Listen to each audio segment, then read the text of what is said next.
Tu n'as pas besoin d'un miracle pour devenir inhumainement fort. Tu as juste besoin d'une décision. Mais ce que personne ne t'a dit, c'est que cette décision ne vient pas de la volonté. Elle naît du mépris. Le mépris de ta propre faiblesse. C'est là le point de départ. La plupart des gens attendent un secret pour se relever. Mais ceux qui règnent, eux, brûlent leurs excuses avant même d'apprendre à se battre. Ce que tu vas entendre maintenant n'est pas destiné à tout le monde. Car pirater son cerveau pour devenir presque surhumain n'est pas une méthode, c'est un renoncement. Et ce renoncement-là, tu ne le trouveras dans aucun manuel. Écris en commentaire. Je veux brûler mes limites, pas les comprendre. Abonne-toi, aime cette vidéo et reste jusqu'à la fin. Une révélation t'y attend. Une vérité que la plupart refusent de regarder en face. Ceux qui ont réellement compris la nature du pouvoir mental n'ont jamais cherché à le rendre accessible. De Platon à Machiavel, on retrouve toujours la même dissimulation. Cacher les vérités les plus dangereuses sous des couches d'éthique ou de stratégie. Car une conscience capable de se libérer de ses conditionnements devient instable, imprévisible, capable de remettre en question tout l'ordre établi. Les anciens philosophes savaient qu'en formant l'esprit à supporter l'inconfort, la solitude, le mépris et même la peur, on créait des êtres que rien ne pouvait briser. Mais ce savoir a été enseveli, diabolisé, déformé. Aujourd'hui, on confond force mentale avec positivité, résilience avec patience et pouvoir intérieur avec affirmation de soi. Or, ce que Machiavel a vu dans les coulisses du pouvoir, c'est que le mental le plus dangereux est celui qui ne cherche plus à plaire, mais à dominer sa propre nature. C'est là que commence la transformation. Tu vas maintenant découvrir 7 secrets de l'ombre. Aucun d'eux ne flatte ton ego. Aucun ne cherche à te rassurer. Mais chacun d'eux possède une force brutale, celle de t'arracher à ta condition humaine. Si tu veux hacker ton cerveau pour de bon, tu devras t'exposer à ces vérités que le monde appelle cruelles, mais que Machiavel appelait lucides. Le premier secret de l'ombre que tu dois affronter, c'est que ton cerveau n'a jamais été conçu pour te rendre fort. Il a été sculpté pour une seule chose, t'épargner la douleur, fuir la difficulté, conserver ce qui est déjà connu. À chaque fois que tu t'es senti brisé, perdu, dépassé, ce n'était pas un échec de ta force, c'était une victoire de ton système nerveux qui t'a ramené dans une zone de confort toxique mais familière. Machiavel savait que le cerveau humain est l'ennemi le plus loyal du statu quo. Tu crois réfléchir, mais tu répètes. Tu crois choisir, mais tu évites. Tu crois évoluer, mais tu restes attaché à tes automatismes primitifs. Le premier secret pour hacker ton cerveau n'est pas une astuce, c'est une trahison. Tu dois trahir la programmation qui te maintient en survie passive. Tu dois créer en toi un conflit permanent entre ce que tu ressens et ce que tu exiges. Tu dois vouloir ce qui te fait mal, te diriger vers ce qui te fait peur, forcer ton esprit à se réorganiser autour d'une tension permanente. Car ce n'est que sous pression que l'acier devient tranchant. Et ce n'est que sous contrainte que le cerveau apprend à se réécrire. Ceux qui deviennent inhumainement forts n'ont pas une volonté supérieure. Ils ont une haine froide contre leur propre paresse. Ils se sont rendus incompatibles avec le confort. Ils se lèvent chaque jour avec un seul objectif, soumettre leur système nerveux à leur esprit stratégique. Tu veux hacker ton mental, commence par insulter les signaux de sécurité qu'il t'envoie. Commence par mépriser cette petite voix qui te dit que c'est trop. Car tant que tu écouteras ton cerveau, tu resteras esclave de ses limites biologiques. Tu dois devenir un dissident interne. Le deuxième secret de l'ombre que tu dois affronter, c'est que l'humanité que tu glorifies est souvent l'entrave qui t'étrangle. On t'a appris que rester sensible, ouvert, vulnérable, était une forme de grandeur morale. Mais Machiavel, lui, observait autre chose, que la plupart des grandes chutes venaient d'un excès de cœur. Ton cerveau adore l'empathie, car elle le relie aux autres et diminue les risques de rejet. Il adore le doute moral, car il te retarde dans l'action. Il adore la compassion automatique, car elle te permet d'excuser ceux qui te détruisent lentement. La vérité, c'est que ta générosité émotionnelle t'a fragilisé. Chaque fois que tu choisis de comprendre au lieu de punir, d'attendre au lieu de trancher, de te justifier au lieu de dominer, tu nourris la partie de ton mental qui préfère être accepté plutôt que libre. Hacker ton cerveau, c'est apprendre à neutraliser certaines émotions au lieu de les célébrer. C'est comprendre que pour te transformer, tu dois parfois te fermer. Pas à la vie, mais aux appels affectifs qui te rendent malléable. Tu crois que tu vas perdre ton humanité? Tu te trompes. Tu vas seulement éliminer ses parties faibles. Un roi ne peut pas trembler devant les larmes. Un stratège ne peut pas hésiter face à la manipulation affective. Celui qui veut devenir inhumainement fort doit tuer l'esclave affectif qui en lui pleure la perte des liens. Ton cerveau ne va pas aimer ce que tu es en train de devenir. Il va hurler à la trahison. Il va t'envoyer de la nostalgie, des souvenirs, des justifications. Mais résiste. Car à mesure que tu retires ta chaleur inutile, tu forges une froideur mentale qui devient ton armure. Et dans cette armure, tu n'as plus besoin d'être compris. Tu n'as plus besoin d'être aimé. Tu n'as plus besoin d'être vu. Tu deviens redoutable, car tu deviens indifférent au regard qui te juge. Le troisième secret de l'ombre que tu dois affronter, c'est que la discipline n'est pas naturelle. Elle est artificielle et brutale. Ton cerveau n'a pas été conçu pour créer des routines strictes, ni pour tenir des promesses abstraites. Il cherche l'immédiat, le facile, l'énergétiquement rentable. C'est pourquoi tu échoues à tenir tes engagements. Tu utilises la mémoire au lieu du conditionnement. Machiavel aurait ri de notre époque, où l'on attend de se sentir motivé avant d'agir. La force d'un être supérieur ne vient pas de sa volonté, mais de sa structure. Hacker ton cerveau, c'est implanter des chaînes dans ton esprit, des routines si rigides qu'elles deviennent des réflexes, même dans la fatigue, même dans l'échec. Tu ne dois pas te fier à ta conscience, elle est trop instable. Tu dois créer un système de contraintes qui te rend esclave de ta propre exigence. Tu veux devenir inhumainement fort? Alors transforme-toi en automate de haute précision, capable de fonctionner même quand plus rien ne fait sens. Mais ce n'est pas tout. Le cerveau se rebelle contre ce qui le blesse. Il va donc falloir lui donner l'illusion du choix, tout en lui imposant un cadre absolu. C'est là le secret de la discipline machiavélienne. Contrôler sans alarmer, imposer sans déclencher la panique interne. Commence par imposer une habitude microscopique mais inviolable, puis élargis la zone. Et chaque fois que ton cerveau cherche l'échappatoire, renforce le verrou. Car la discipline ne vient pas de la motivation, elle vient de l'intransigeance. Un homme fort n'a pas 100 choix, il a un seul chemin, répété 1000 fois, jusqu'à ce qu'il devienne une loi interne. Et cette loi, une fois installée, fait de toi un monstre de régularité, un être que rien n'arrête, car il ne négocie plus avec lui-même. Le quatrième secret de l'ombre que tu dois affronter, c'est que la souffrance est ton allié la plus loyale. Ton cerveau, par défaut, la fuit. Il cherche à l'anesthésier, la nier, l'oublier. Mais un esprit stratège, lui, la convoque. Car il sait que c'est dans la douleur que naît la refonte des circuits mentaux. Chaque crise, chaque perte, chaque humiliation est une occasion brutale de reconfigurer ton rapport à toi-même. Machiavel l'a vu. Ce n'est pas la joie qui fait un homme puissant, c'est le trauma maîtrisé. Si tu veux hacker ton cerveau, tu dois inverser la logique naturelle. Ne plus craindre la souffrance, mais l'utiliser comme levier de croissance. Cela ne veut pas dire glorifier la douleur. Cela veut dire la regarder en face, s'enfuir et en extraire un savoir. Celui qui souffre et apprend devient redoutable, car il n'est plus esclave de l'évitement.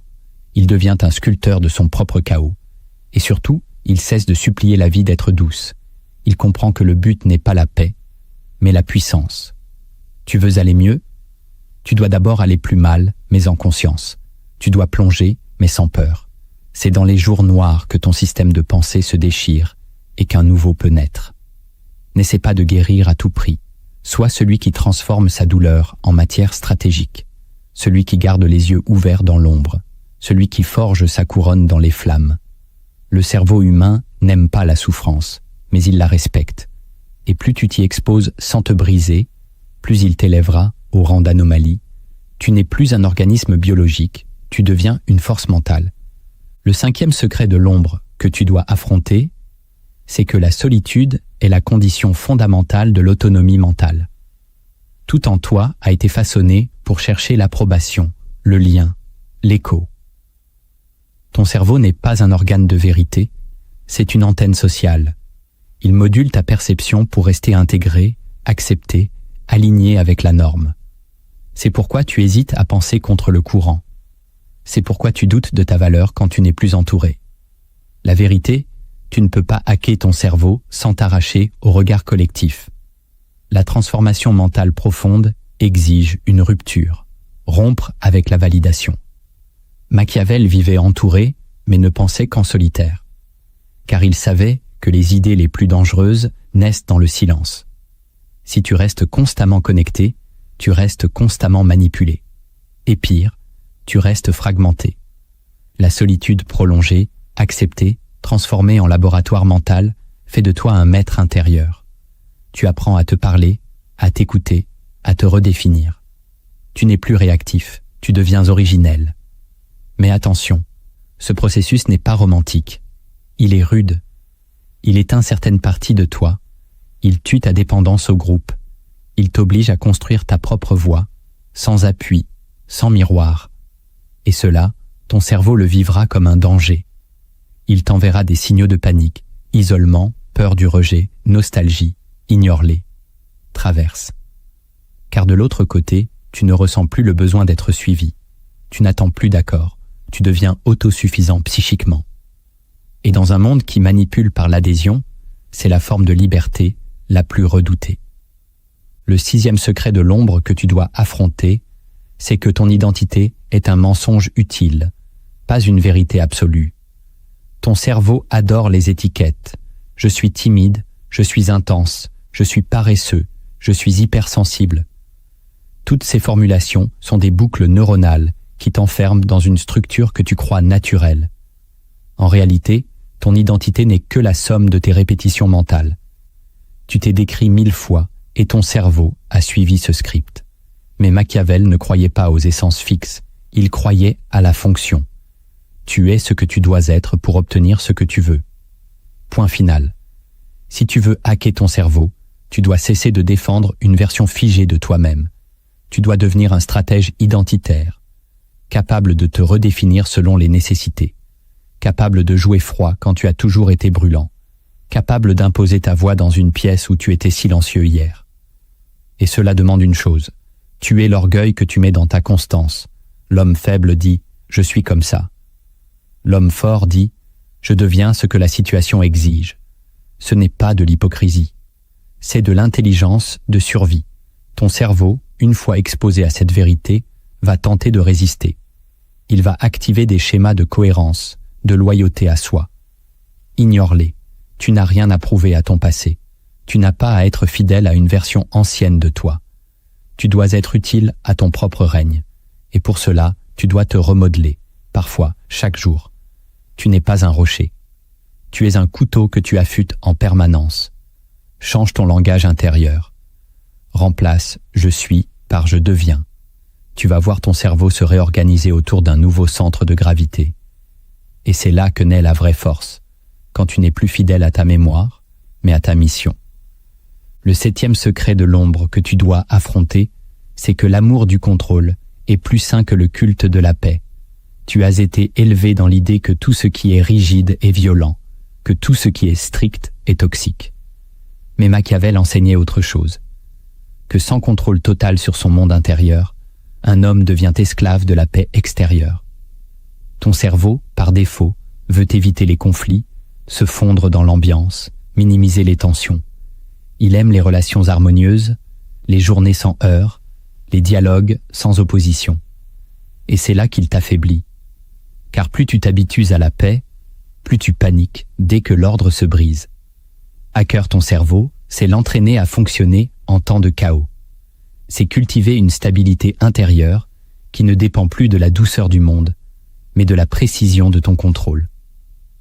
Tu dois apprendre à garder la même fréquence mentale quand tout autour de toi explose. Et ce n'est possible que si tu reprends le pouvoir sur tes réactions, sur tes rythmes, sur tes pensées automatiques. Ton calme ne doit plus être une réponse au silence, mais une construction volontaire. Chaque jour, expose-toi à une situation inconfortable et tiens-toi droit. Chaque fois que quelqu'un t'attaque, ne réagis pas. Observe, analyse, garde le contrôle. Et quand tu perds, recommence. Car c'est dans l'humiliation que se forge le plus grand pouvoir, celui de rester maître de soi alors que tout en toi réclame vengeance, fuite ou justification. Tu veux être fort? Deviens un pilote mental. Ne laisse plus ton système nerveux décider de ton humeur. Ne laisse plus le bruit extérieur commander ton comportement. Sois ton propre ordre, ton propre général, ton propre roi. Et si un jour tu arrives à imposer la paix dans ton esprit alors que la guerre fait rage autour de toi, tu sauras que tu as gagné. Tu ne subis plus, tu règnes. Tu as traversé les ténèbres de ton mental sans encore voir les cicatrices qu'elles ont laissées. Ces marques invisibles gouvernent tes pensées, dictent tes réactions, étouffent ta puissance. Dans cette partie, tu vas découvrir 7 cicatrices mentales, non pour les guérir, mais pour en reprendre le contrôle, car ignorer leurs effets, c'est leur obéir à jamais. La première cicatrice mentale qui gouverne ta faiblesse, c'est celle de la récompense immédiate. Depuis l'enfance, ton cerveau a appris à chercher ce qui apaise rapidement. Chaque fois qu'un adulte t'a calmé avec une distraction, un sucre, un confort instantané, il a renforcé en toi le schéma le plus destructeur de ton esprit, fuir l'inconfort au lieu de l'utiliser. Machiavel aurait vu là une forme subtile de domestication. Car un peuple dépendant du plaisir immédiat est un peuple facile à gouverner.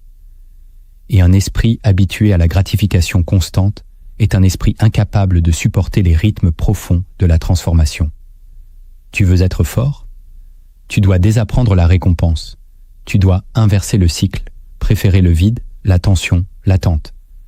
Chaque fois que tu renonces à une satisfaction facile, tu graves une loi nouvelle dans ton système nerveux.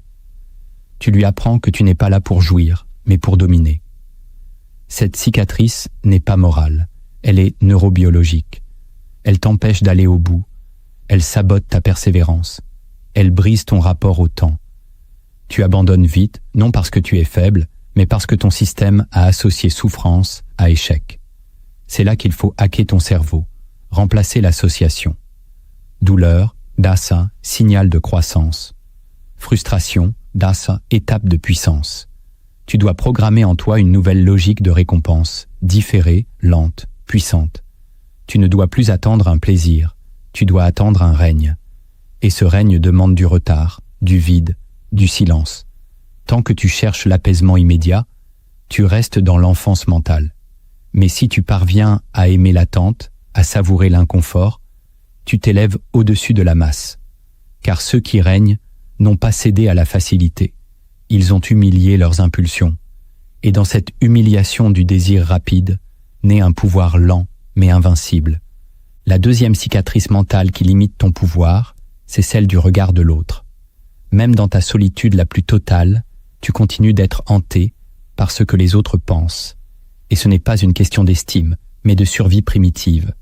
Ton cerveau a été conditionné pendant des millénaires à craindre l'exclusion, car être rejeté, c'était mourir. Aujourd'hui encore, ton système réagit comme si l'opinion sociale avait le pouvoir de t'effacer. C'est pour ça que tu hésites à parler. C'est pour ça que tu t'adaptes. C'est pour ça que tu sabotes ta propre vérité quand elle dérange. Cette cicatrice est profonde, car elle se dissimule sous des masques. Humilité, respect, bienveillance. Mais la vérité, c'est que tu as peur. Peur d'être seul avec tes idées. Peur d'être haï pour ce que tu incarnes. Machiavel n'aurait pas supprimé cette peur. Il t'aurait appris à l'utiliser. Il t'aurait dit ceci: si tu veux devenir libre, commence par endurer l'impopularité. C'est le seul vrai test. Supporter le rejet. Être capable de déplaire, de choquer, de déranger. Et continuer quand même. Tu ne dois pas chercher l'accord. Tu dois imposer ton axe.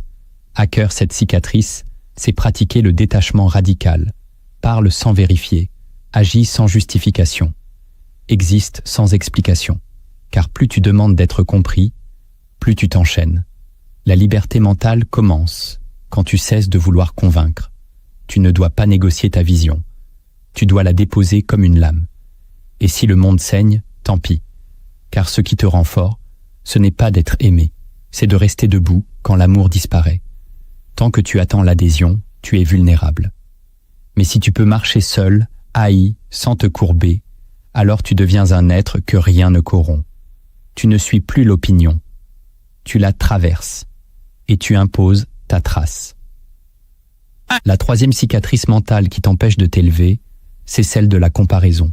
Elle est silencieuse, mais constante. Chaque jour, ton cerveau te ramène à cette illusion, que ta valeur dépend d'un écart, moins bien que lui, mieux qu'elle, trop lent, pas assez, jamais à la hauteur. Et cette comparaison n'est pas un choix. Elle est un réflexe implanté dans ton esprit par l'école, la société, la culture. Tu as grandi avec des classements, des notes, des modèles. On t'a appris à regarder dehors pour savoir qui tu es dedans. Et depuis, ton cerveau mesure tout, ton apparence, ton rythme, tes résultats. Mais ce qu'il ne te dit pas, c'est que cette mesure te détruit, car elle t'empêche de construire ton propre axe. Tu ne crées pas ta trajectoire, tu ajustes ton tempo à des ombres. Machiavel aurait ri de cette dépendance, car l'homme fort ne se compare pas. Il agit, et il avance sans regarder si quelqu'un le suit. Tu veux hacker ton mental? Arrête de mesurer, crée, et surtout, assume la lenteur, assume le silence, assume d'être invisible pendant un temps, car c'est dans l'ombre que se forgent les armes les plus puissantes. La comparaison t'oblige à aller vite, à briller, à paraître. Elle te pousse à trahir ton rythme. Et à chaque fois que tu trahis ton rythme, tu détruis ton identité profonde. Cette cicatrice se guérit par l'indifférence, pas l'indifférence sociale, l'indifférence stratégique. Tu sais qui tu es, tu sais ce que tu construis, et tu laisses le monde s'agiter pendant que tu creuses. N'oublie jamais ceci. Les esprits les plus puissants n'ont jamais brillé au début. Ils se sont retirés, disciplinés, sculptés. Et un jour, ils sont apparus, non pas comme des compétiteurs, mais comme des anomalies, incomparables. La quatrième cicatrice mentale qui déforme ta pensée, c'est celle de la honte intérieure. Elle ne vient pas toujours de fautes réelles, elle naît souvent de moments flous, de regards, de jugements, de silence, de comparaison. Et pourtant, elle s'installe comme un poison lent. Elle s'infiltre dans ta posture, dans ton langage, dans ta voix. Elle crée une forme de retenue, d'effacement, de sabotage. Tu n'oses pas briller. Tu n'oses pas dominer. Tu n'oses même pas désirer profondément, car au fond de toi, quelque chose murmure « je ne mérite pas ». Cette cicatrice est l'arme invisible des systèmes qui veulent te maintenir petit. Elle est renforcée par les discours religieux mal compris, par les familles instables, par les sociétés culpabilisantes. Machiavel, lui, aurait inversé la question. Non pas « suis-je digne ?», mais « comment puis-je me rendre redoutable malgré cette marque ?» Tu veux hacker ton cerveau? Alors cesse de demander pardon d'exister. Commence par affirmer ta présence comme une vérité, pas une option, une nécessité. Et cela ne demande pas de l'arrogance, mais du nettoyage. Tu dois traquer chaque pensée qui diminue ta légitimité, chaque mémoire qui rabaisse ta voix. Tu dois reprogrammer ton rapport à toi-même, comme un souverain qui reprend son trône. Non pas pour dominer les autres, mais pour cesser de t'humilier intérieurement. La honte n'est pas un signe de lucidité, c'est une soumission toxique. Tant que tu t'excuses d'être, tu restes sous l'emprise du regard ancien. Mais si tu coupes ce lien, tu te dresses. Et dans cette verticalité nouvelle, tu retrouves une forme de puissance oubliée, celle de ne devoir d'explication à personne. Tu existes, et cela suffit pour revendiquer ton espace. La cinquième cicatrice mentale que tu dois mettre en lumière, c'est celle de la loyauté empoisonnée. Tu crois que tu dois rester fidèle à ta famille, à ton passé, à ton entourage, à ton ancienne version. Mais cette fidélité-là est une chaîne, car ton cerveau a confondu loyauté et inertie. Il t'empêche de bouger, non par morale, mais par peur de perdre un lien ancien.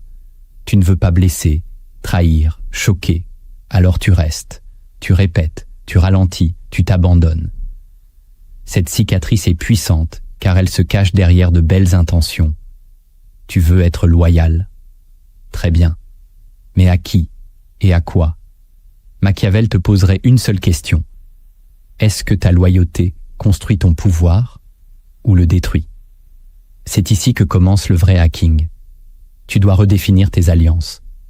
Tu dois te demander si ton passé mérite encore ton énergie, si ton cercle mérite encore ton respect, et surtout, si ton ancienne identité mérite encore ta protection.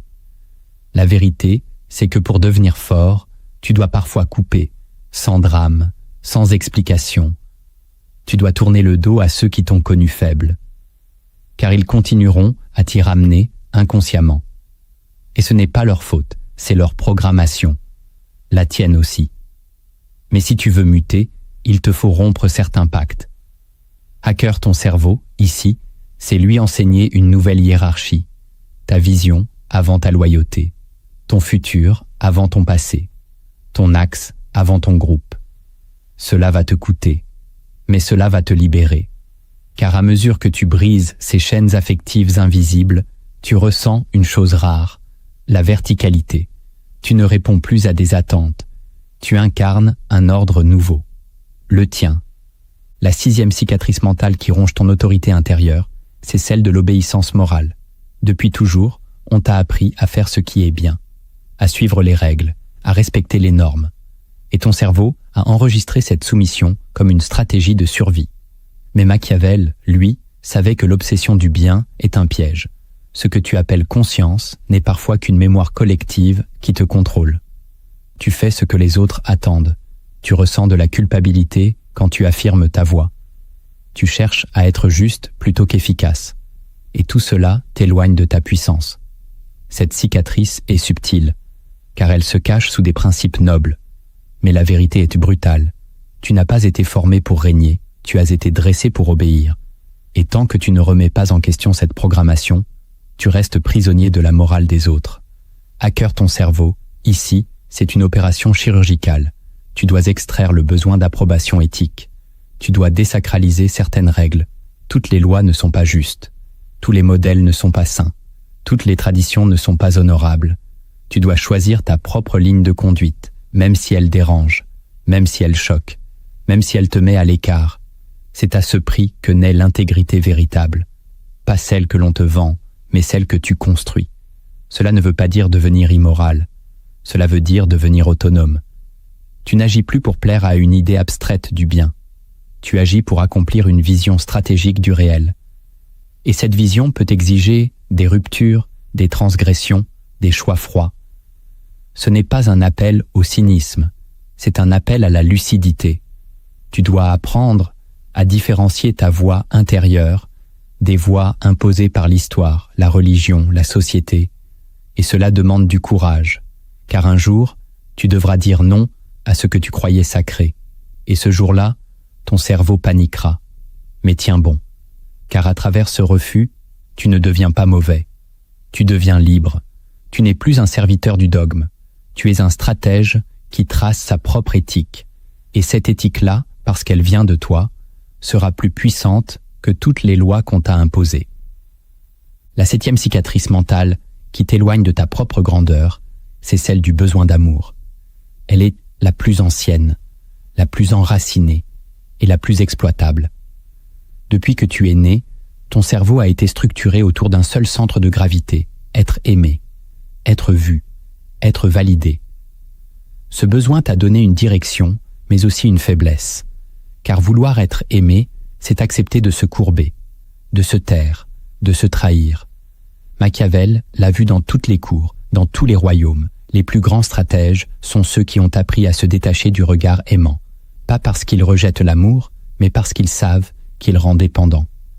Ton cerveau, lui, cherche toujours une caresse, une reconnaissance, une chaleur. Mais dans cette recherche, tu oublies la construction, tu oublies la verticalité, tu oublies la solitude fertile. Cette cicatrice te pousse à séduire, à plaire, à t'adapter. Et chaque fois que tu fais ça, tu réduis ton feu intérieur, tu lisses ton tranchant, tu éteins ta singularité. Hacker ton cerveau. Ici, c'est rompre avec la quête affective. Ce n'est pas devenir froid, c'est devenir entier. Tu n'agis plus pour être aimé. Tu agis parce que tu es aligné, parce que tu sais ce que tu veux bâtir. L'amour devient un bonus, non une condition. Ce renversement est brutal. Il fait peur. Il te fait croire que tu vas devenir vide. Mais c'est l'inverse qui se produit. tu deviens plein, plein de toi, plein de clarté, plein de silence souverain. Et dans ce silence, tu n'attends plus de recevoir. Tu crées, tu choisis, tu poses tes limites, tu assumes de perdre des liens, tu assumes de déranger. Et c'est là que ta grandeur intérieure commence. Quand tu n'as plus besoin qu'on t'aime pour avancer, quand tu peux aimer sans posséder, donner sans supplier, t'éloigner sans te briser, ton cerveau résistera, il pleurera l'absence, il criera la solitude, mais tiens-toi droit. Tu es en train de guérir la plus profonde des dépendances. Et cette guérison marque la fin d'une ère. Tu ne quémandes plus, tu incarnes. Tu connais maintenant les cicatrices, mais les voir ne suffit pas. Tu dois les reprogrammer. Dans cette dernière phase, tu vas découvrir 7 rituels de maîtrise. Chacun d'eux est une épreuve. Une mise à l'épreuve de ton esprit, de ton confort, de ta volonté. Applique-les sans compromis. Car seule la répétition brutale crée une autorité intérieure durable. Le premier rituel de maîtrise que tu dois imposer à ton esprit, c'est celui du réveil souverain. La manière dont tu ouvres les yeux le matin détermine l'architecture mentale de toute ta journée. Si tu commences par consulter ton téléphone, par réagir à des notifications, par absorber des stimuli extérieurs, alors tu entres immédiatement dans un état de soumission. Ton cerveau se programme à répondre, pas à ordonner. Et cette position te poursuit ensuite dans tous tes choix. Tu attends au lieu d'initier, tu suis au lieu de tracer, tu consumes au lieu de créer. Machiavel aurait exigé de ses disciples une première heure royale, une heure où rien d'extérieur ne pénètre l'esprit. C'est dans cette heure que tu formes ton autorité. Et cette autorité commence par le silence. Avant même de parler, tu observes. Avant même de penser, tu structures.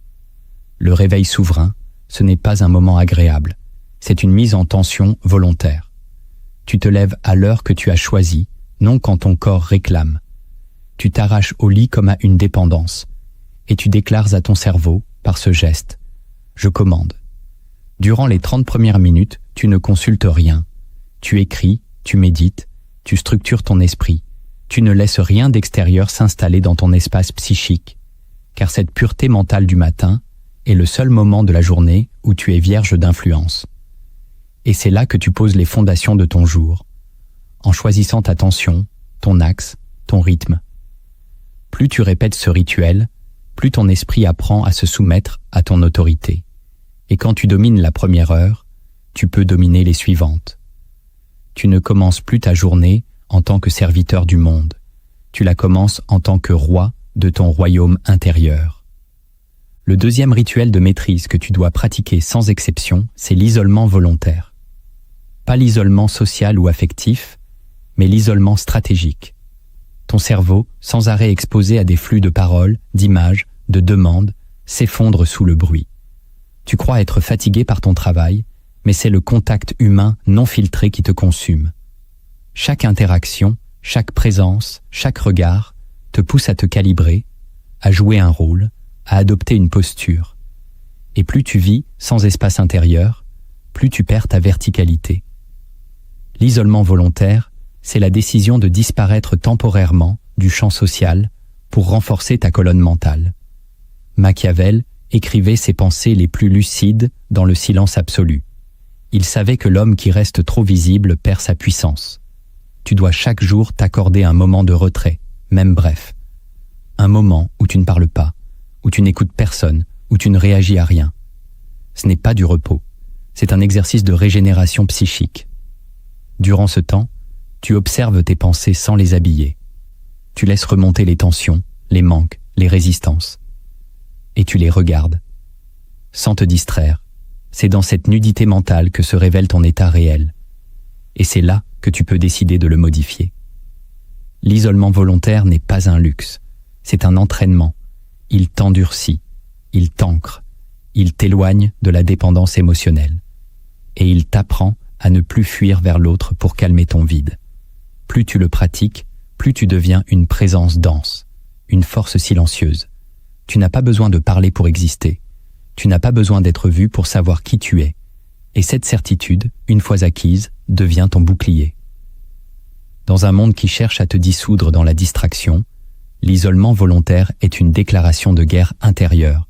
Tu t'arraches au flux, tu te recentres, tu reprends le contrôle.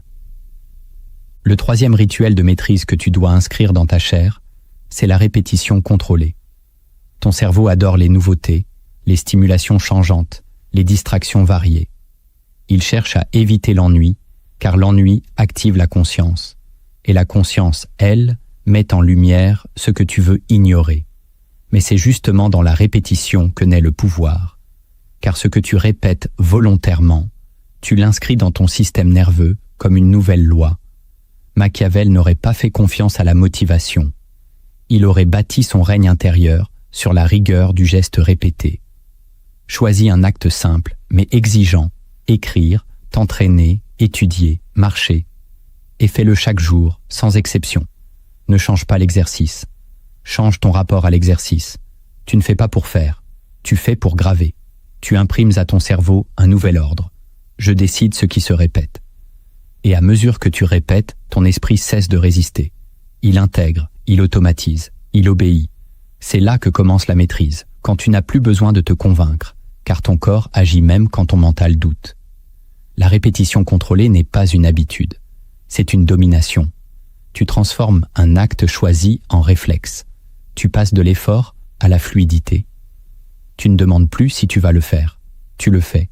Chaque jour, la même heure, le même lieu, le même acte. Et si un jour tu échoues, tu recommences. Tu ne brises pas la chaîne, car cette chaîne est ta colonne vertébrale psychique.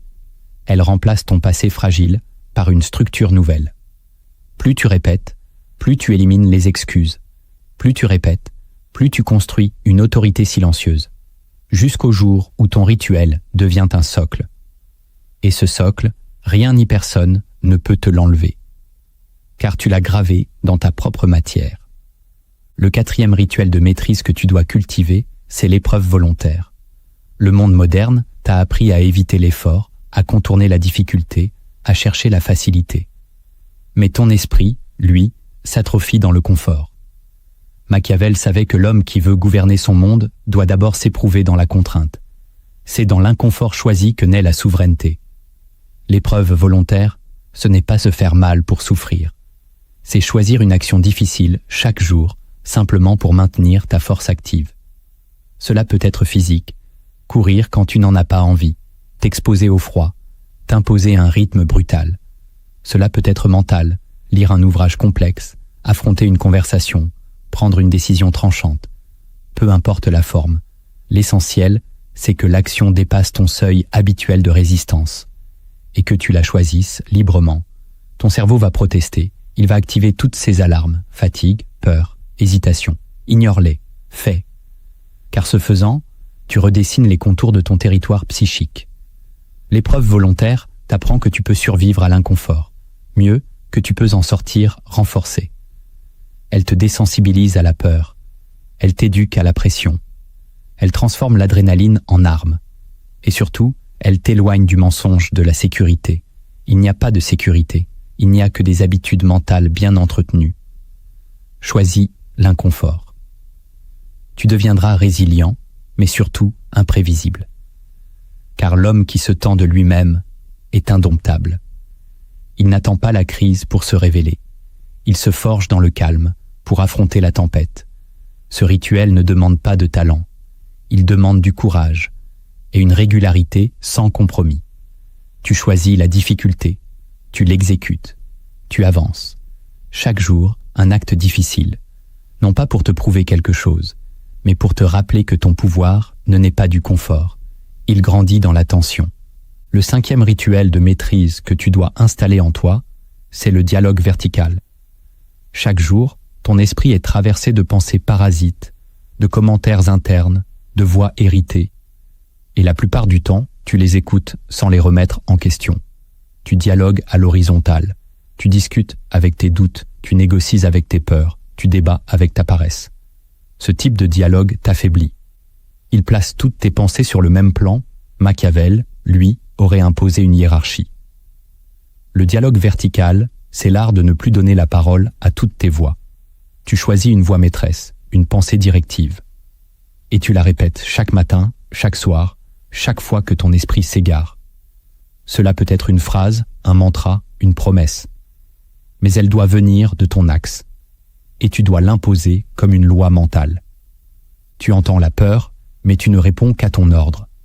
Tu entends la fatigue, mais tu obéis à ta voix stratégique. Ce rituel crée un filtre. Il structure ton chaos interne. Il ne supprime pas les voix parasites, mais il les relègue. Elles deviennent secondaires. Et toi, tu montes. Tu prends de la hauteur. Tu ne débats plus, tu commandes. Cela demande de la répétition, de la clarté et surtout de l'exigence. Tu ne choisis pas une pensée molle. Tu choisis une directive claire, dure, verticale. Et tu l'imprimes dans ton système chaque jour, à heure fixe. Tu ne la modifies pas, tu l'appliques. Ce dialogue intérieur devient ton ancrage, ta boussole, ta colonne. Et à mesure que tu le répètes, tu verras une chose étrange se produire. Ton chaos mental va se taire, non pas parce qu'il a disparu, mais parce qu'il a compris que désormais, une autre voie règne, la tienne. Le 6e rituel de maîtrise que tu dois sceller dans ta routine, c'est l'écriture du pouvoir. Écrire n'est pas une activité douce, ni un exutoire émotionnel. C'est un acte de fixation mentale. Ce que tu écris chaque jour devient ton axe. Et ce que tu ne nommes pas te domine. Ton cerveau, s'il reste dans la pensée floue, tourne en boucle. Il répète des scénarios, amplifie les émotions, embrouille ta volonté. Machiavel écrivait non pour être lu, mais pour voir clair. Tu dois faire pareil. Chaque matin ou chaque soir, tu prends un carnet réservé. Et tu écris ce que tu veux imposer, pas ce que tu ressens, ce que tu décides. Tu notes mes actions du jour, mes règles mentales, mes recadrages. Tu ne racontes pas ta vie, tu la diriges. Cette écriture n'est pas littéraire, elle est brute, tranchante, impérieuse. Elle doit t'obliger à te recentrer, car plus tu écris, plus tu formules. Plus tu formules, plus tu clarifies, et ce que tu clarifies devient actionnable. Tu transformes ton esprit en architecture. Tu élimines le flou, tu observes les répétitions, tu identifies les sabotages. Et surtout, tu ne te mens plus, car l'écriture est un miroir qui ne flatte pas. Chaque mot posé est une trace. Et si tu triches, tu le vois. Si tu répètes, tu le vois. Si tu stagnes, tu le vois. C'est pour cela que ce rituel est violent, il révèle. Mais c'est aussi pour cela qu'il est nécessaire. Car rien ne change tant que tu n'as pas décidé noir sur blanc. Ce carnet devient ton royaume. Ce que tu y écris prend force. Ce que tu y répètes devient loi. Tu veux hacker ton cerveau? Commence par écrire ce que tu n'oses pas affronter. Écris tes règles. Écris tes refus. Écris ton plan. Et relis chaque jour, jusqu'à ce que ton mental ne soit plus une brume, mais un empire. Le 7e rituel de maîtrise que tu dois intégrer profondément, c'est la projection du monarque. Chaque jour, tu es tenté de te voir à travers les yeux du présent, des circonstances, des erreurs. Tu regardes ton reflet actuel et tu ajustes ta posture à ce que tu crois être. Ce réflexe te limite, car ton cerveau se conforme à l'image que tu entretiens de toi-même. Machiavel savait que l'homme se comporte toujours en fonction du rôle qu'il s'attribue. Tu veux hacker ton cerveau? Alors change ton rôle. Chaque matin, tu dois prendre 5 minutes. 5 minutes où tu entres en silence, fermes les yeux et visualise non pas une version idéalisée de toi, mais la version stratégique, le monarque. L'homme souverain, l'être froid, lucide, structuré, calme, précis. Tu le vois marcher, parler, penser, trancher. Tu l'observes dans des situations réelles. Conflits, décisions, fatigue, regard social. Tu le vois dominer. Et tu l'imites, pas extérieurement, intérieurement. Tu actives une posture psychique qui précède le geste. Et tu la maintiens même dans les moments ordinaires. Ce rituel agit comme une contamination de ton présent par ton futur. Il rend visible ce que tu dois devenir. Et il oblige ton cerveau à s'aligner, à modifier ton langage corporel, ton ton de voix, tes choix. Tu n'es plus en réaction à ton passé. Tu incarnes une projection. Et cette projection, à force de répétition, devient dominante. Elle supprime l'ancienne version. Elle impose un nouvel archétype. Tu ne dis plus « je vais essayer ». Tu dis « je règne ». Tu ne cherches plus à prouver. Tu imposes ta présence. Et ce changement invisible change tout. Car quand ton cerveau agit comme un roi, il cesse de fonctionner comme un esclave. Tu n'imagines pas. Tu programmes. Et chaque jour, à travers ce rituel, tu reconfigures ton identité, non selon la mémoire, mais selon la souveraineté. Si tu es encore là, c'est que quelque chose en toi a bougé. Ce n'est pas de la motivation, ce n'est pas de l'enthousiasme, c'est plus ancien, plus brut. C'est peut-être le réveil d'un feu que tu croyais éteint. Depuis le début, cette vidéo ne t'a pas promis le bonheur. Elle t'a proposé un affrontement. Face à ton cerveau, face à ta faiblesse, face à ton passé. Et si tu as traversé toutes ces sections sans fuir, c'est que tu es déjà en train de muter. Tu as compris une chose que le monde refuse de t'enseigner. Ta force ne dépend pas de ce que tu ressens, mais de ce que tu imposes à ton esprit. Tes émotions ne doivent plus régner. Tes blessures ne doivent plus décider. Tes mémoires ne doivent plus gouverner tes décisions. Le vrai pouvoir, ce n'est pas l'intensité de tes sentiments, c'est la précision de ta discipline. Machiavel ne t'aurait jamais conseillé de chercher la paix. Il t'aurait dit « construis ton empire mental », même s'il te faut l'ériger dans la douleur. Mais ne te trompe pas. Ce que tu viens d'apprendre n'est pas à essayer, c'est à incarner. Il n'y a pas de retour en arrière. Si tu refermes cette vidéo pour retourner à ta vie d'avant, rien ne changera. Tu vas vite rebasculer dans les automatismes, car le cerveau, sans tension, régresse. Tu dois donc répéter ce que tu as compris, répéter les rituels, répéter les ruptures. Tu dois forcer ton mental à croire en une autorité qu'il n'a jamais connue, la tienne. C'est le moment d'éteindre les justifications, d'éteindre la négociation interne, d'éteindre la plainte. Tu n'as plus le droit de fonctionner comme avant. Tu as trop vu, trop compris. Tu ne peux plus dire « je ne savais pas », tu sais. Tu sais que ton esprit n'est pas ton allié par défaut. Tu sais qu'il faut le dompter, le violenter parfois, pour qu'il t'obéisse. Tu sais que tu n'auras pas d'élan parfait, que tu n'auras pas toujours l'envie, mais que ta volonté, si elle devient froide, répétée, ordonnée, peut tout écraser sur son passage. À partir d'aujourd'hui, tu n'attends plus que les choses s'alignent. Tu crées ton propre axe. Tu deviens un architecte intérieur. Tu ne demandes plus la permission. Tu ne supplies plus d'être compris. Tu ne cherches plus à plaire. Tu fais, tu incarnes, tu imposes.